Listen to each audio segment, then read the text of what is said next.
Hi guys, welcome to Mahi cricket. Guys, IPL లో 27th match Punjab Kings versus Rajasthan Royals మధ్య April 13వ తారీఖు సాయంత్రం 7:30 మొహాలీ వేదికగా చండీగఢ్ లో జరగబోతుంది. గైస్, కంటెంట్ లోకి వెళ్లే ముందు ఇంకా ఎవరైనా మన ఛానల్ ని సబ్స్క్రైబ్ చేసుకోబోతే వెంటనే సబ్స్క్రైబ్ చేసుకోండి. అలాగే ప్రక్కనే ఉన్న గంట సింబల్ యాక్టివేట్ చేసుకోండి. గైస్ ఇక లేట్ చేయకుండా కంటెంట్ లోకి వెళ్ళామంటే ఐపీఎల్ లో one of the crucial match Punjab Kings versus Rajasthan Royals. ఈ రెండు టీమ్స్ మధ్య మ్యాచ్ అంటే చాలా ఇంట్రెస్టింగ్ అయితే ఉండబోతుంది. ఇక ఈ మ్యాచ్ మనకి చండీగఢ్ లో జరగబోతుంది. చండీగఢ్ పిచ్ రిపోర్ట్స్ గురించి మాట్లాడుకుంటే పిచ్ అనేది బ్యాటింగ్ కి ఫ్రెండ్లీ పిచ్, అలాగే చేసింగ్ చేసే టీం కి కూడా అనుకూలంగా ఉంటుంది. అదే విధంగా స్పిన్ బౌలింగ్ కన్నా పేస్ బౌలింగ్ కి ఈ పిచ్ అనేది అడ్వాంటేజ్ గా ఉంటుందని చెప్పుకోవచ్చు. ఇక ఈ వెన్యూలో ఇప్పటి వరకు 2 మ్యాచెస్ జరిగాయి. అందులో ఫస్ట్ బ్యాటింగ్ చేసిన టీం 50% అయితే విన్ అయింది. సెకండ్ బ్యాటింగ్ చేసిన టీం కూడా 50% అయితే విన్ అయింది. సో ఇక్కడే మనం అర్థం చేసుకోవచ్చు, ఫస్ట్ బ్యాటింగ్ చేసిన బౌలింగ్ చేసిన విన్ అయ్యే ఛాన్సెస్ అయితే 50-50 అయితే ఉంటాయి. ఇక ఇక్కడ average first batting score 178 runs, average second batting score కూడా 178 రన్స్. సో ముందుగా బోత్ టీమ్స్ కి సంబంధించిన హెడ్ టు హెడ్ గురించి మాట్లాడుకుంటే టోటల్ గా ఈ రెండు టీమ్స్ మధ్య ఇప్పటి వరకు 26 మ్యాచెస్ అయితే జరిగాయి. అందులో రాజస్థాన్ రాయల్స్ 15 మ్యాచెస్ అయితే విన్ అయింది. పంజాబ్ కింగ్స్ కేవలం 11 మ్యాచెస్ మాత్రమే విన్ అయింది.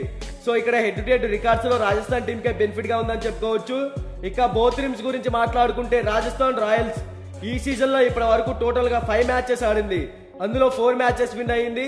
ఇక ఈ టీం ఓపెనర్స్ గా Yashasvi Jaiswal and Jos Buttler, వీళ్ళిద్దరి ఓపెనింగ్ కూడా ఈ టీం కి బాగా సెట్ అయిందని చెప్పుకోవచ్చు.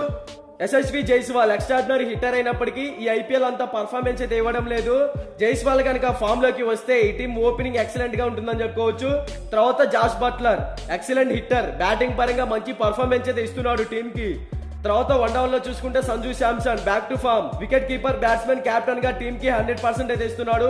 ఇక మిడిల్ ఓవర్స్ లో చూసుకుంటే రియాన్ పరాగ్, హిట్మైర్, ధ్రుజురెల్, అశ్విన్. రియాన్ పరాగ్ మంచి ఫామ్ లో అయితే ఉన్నాడు, బ్యాక్ టు బ్యాక్ 50s కూడా కొడుతున్నాడు. ఇక హిట్మైర్ కూడా మంచిగా ఫినిషింగ్ అయితే చేస్తున్నాడు. తర్వాత ధ్రుజురెల్ ఎక్స్ట్రాడినరీ హిట్టర్, మంచి పర్ఫార్మెన్స్ అయితే అందిస్తున్నాడు.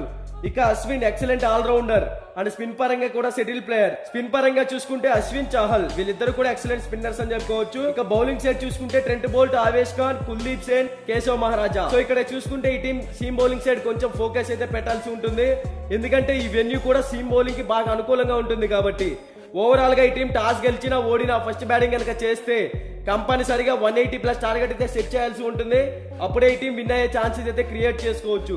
ఇక పంజాబ్ కింగ్స్ గురించి మాట్లాడుకుంటే ఈ టీం ఈ సీజన్ లో 5 మ్యాచెస్ ఆడితే అందులో కేవలం 2 మ్యాచెస్ మాత్రమే విన్ అయ్యింది. ఇక ఈ టీం ఓపెనర్స్ గా శిఖర్ ధావన్ అండ్ బైస్ట్రో, వీళ్ళిద్దరి ఓపెనింగ్ కూడా ఈ టీం కి సెట్ అయిందని చెప్పుకోవచ్చు. శిఖర్ ధావన్ ఫస్ట్ మ్యాచెస్ లో బాగానే ఆడాడు, కానీ కొంచెం వీక్ గా అయితే కనబడుతున్నాడు. రాయల్స్ లాంటి టీం ని అడ్డుకోవాలి అంటే ఇంకా కొంచెం ఇంప్రూవ్ అవ్వాల్సి ఉంటుంది. తర్వాత వన్ డౌన్ లో Prabh Simran excellent batsmen, impact player గా టీమ్ లోకి వస్తాడు కాబట్టి కొంచెం ప్రెజర్ అయితే ఉంటుంది. ఆ ప్రెజర్ ని హ్యాండిల్ చేయాలి. ఇప్పుడే ఈ టీం టాప్ ఆర్డర్ లో కూడా స్ట్రాంగ్ గా కనబడుతుంది. తర్వాత Sam Curran excellent all rounder, batting పరంగా బౌలింగ్ పరంగా సెటిల్ ప్లేయర్. కానీ రాజస్థాన్ రాయల్స్ లాంటి స్ట్రాంగ్ టీమ్ తో మ్యాచ్ అంటే కొంచెం ఇంప్రూవ్ అవ్వాల్సి ఉంటుంది. ఇక మిడిల్ ఓవర్స్ లో చూసుకుంటే Sikandar Raza, Shashank Singh, Jitesh Sharma, Ashutosh Sharma. Sikandar Raza settle player, Shashank Singh back to form, extraordinary hitter, మంచి పర్ఫార్మెన్స్ అందిస్తున్నాడు టీం కి. తర్వాత జితేష్ శర్మ కొంచెం కంబ్యాక్ అయితే ఇవ్వాల్సి ఉంటుంది. అప్పుడే ఈ టీం మిడిల్ ఆర్డర్ లో కూడా కొంచెం స్ట్రాంగ్ అయితే కనబడుతుంది. ఇక ఆశుతోష్ శర్మ కూడా బాగానే ఆడుతున్నాడు. ఇక బౌలింగ్ సైడ్ చూసుకుంటే Harpreet Brar, Harshal Patel, Rabada, Arshdeep Singh. Harpreet Brar left arm orthodox spinner. తర్వాత Kagiso Rabada right arm seam bowler, Arshdeep Singh left arm seam bowler. Rabada and Arshdeep Singh వీళ్ళిద్దరి కాంబినేషన్ కూడా టీం కి బాగా సెట్ అవుతుందని చెప్పుకోవచ్చు. ఇక ఓవరాల్ గా ఈ రెండు టీమ్స్ మధ్య మ్యాచ్ అంటే చాలా ఇంట్రెస్టింగ్ అయితే ఉండబోతుంది. ఈ రెండు టీమ్స్ లో బ్యాటింగ్ పరంగా చూసుకుంటే రాజస్థాన్ రాయల్స్ స్ట్రాంగ్ గా కనపడుతుంది. బౌలింగ్ లో కూడా రాజస్థాన్ రాయల్స్ కొంచెం స్ట్రాంగ్ గా కనపడుతుంది కాబట్టి రాజస్థాన్ రాయల్స్ విక్టరీ కొట్టే ఛాన్సెస్ అయితే క్రియేట్ చేసుకోవచ్చు.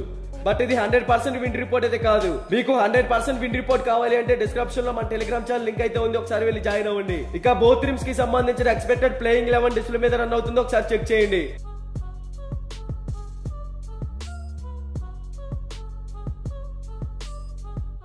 మీకు ఈ వీడియో నచ్చినట్లయితే లైక్ చేయండి, కామెంట్ చేయండి, సబ్స్క్రైబ్ చేసుకోండి. అలాగే ప్రక్కనే ఉన్న గంట సింబల్ యాక్టివేట్ చేసుకోండి. Thank you for watching.